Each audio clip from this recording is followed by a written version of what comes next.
Le sujet est une fille de 10 ans. Elle vivait seule avec son père. Selon les dires du père, la semaine dernière, le 17 juillet, il faisait une balade sur la plage. Le sujet trouve un morceau de bois de grève à la forme particulière, qu'elle ramène par la suite à la maison.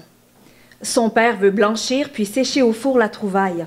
Apparemment, c'est la méthode pour faire disparaître les insectes. Mais sa fille, trop impatiente, l'accroche immédiatement au-dessus de sa tête de lit. Toujours selon le père, vers 3h45 du matin, il est réveillé par les cris de sa fille. Il court vers sa chambre aussi vite que possible. Là, il trouve le sujet couvert de perce-oreilles, des insectes qui habitaient vraisemblablement dans le bois de grève.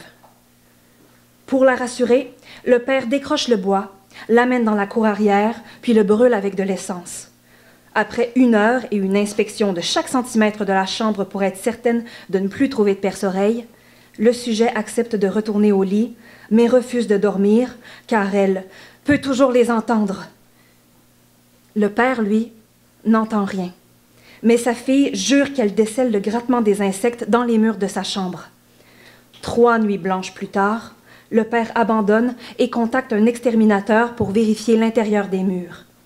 L'exterminateur leur assure que les perce-oreilles sont des insectes qui apprécient l'humidité et que pour cette raison, les murs sont vides.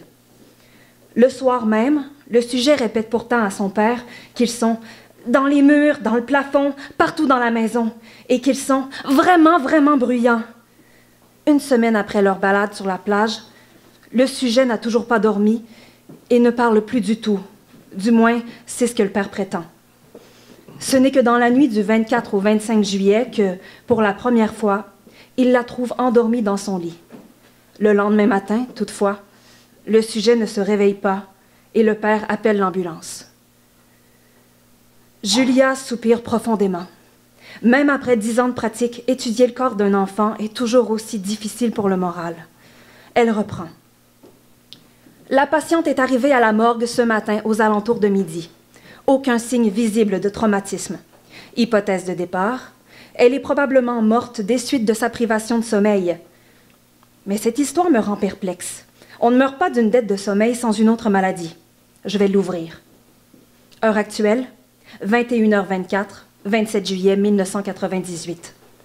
J'ai épluché le rapport de police 2 fois déjà. Il n'y a aucune indication claire de ce qui aurait pu causer la mort de cette fillette ou de ce qui lui aurait fait entendre ces grattements dans les murs. Les hallucinations auditives sont l'un des derniers effets du manque de sommeil. Elle entendait des bruits dès le premier soir pourtant. Peut-être une lésion du canal auditif? J'en saurai plus une fois qu'elle sera ouverte. Quelques secondes s'écoulent avant que Julia poursuive sa discussion avec le magnétophone. Dans le silence, elle distingue des bruits de grattement subtils. Est-ce un effet de son imagination ou bien son empathie pour cette jeune fille qui lui joue le tour des neurones miroirs? Pourtant, je ne saurais dire pourquoi j'entends moi aussi quelque chose, ajoute-t-elle, troublée. Julia dépose le magnétophone sur le chariot métallique, empoigne la scie électrique, prend une grande respiration. Contrairement à son habitude, elle commence par la boîte crânienne. La lame rotative tranche la mince peau et la chair dépourvue de flux sanguin avant de crisser contre l'os. À travers les fins cheveux de l'enfant, Julia coupe sans s'arrêter jusqu'à ce que les 2 fentes se rejoignent. Elle soulève délicatement les pans de la calotte crânienne.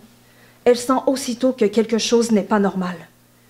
Une fois le scalp entièrement retiré, elle recule, titube, empoigne le magnétophone avant que son bassin n'accroche le rebord du comptoir chromé, puis ravale son dégoût. Elle dicte. Son cerveau est infesté de perce-oreilles. Les plus petits ont dû percer la membrane du tympan, traverser le vestibule, franchir le conduit auditif interne, grandir à l'intérieur et ils ont pondu dans le tissu cérébral.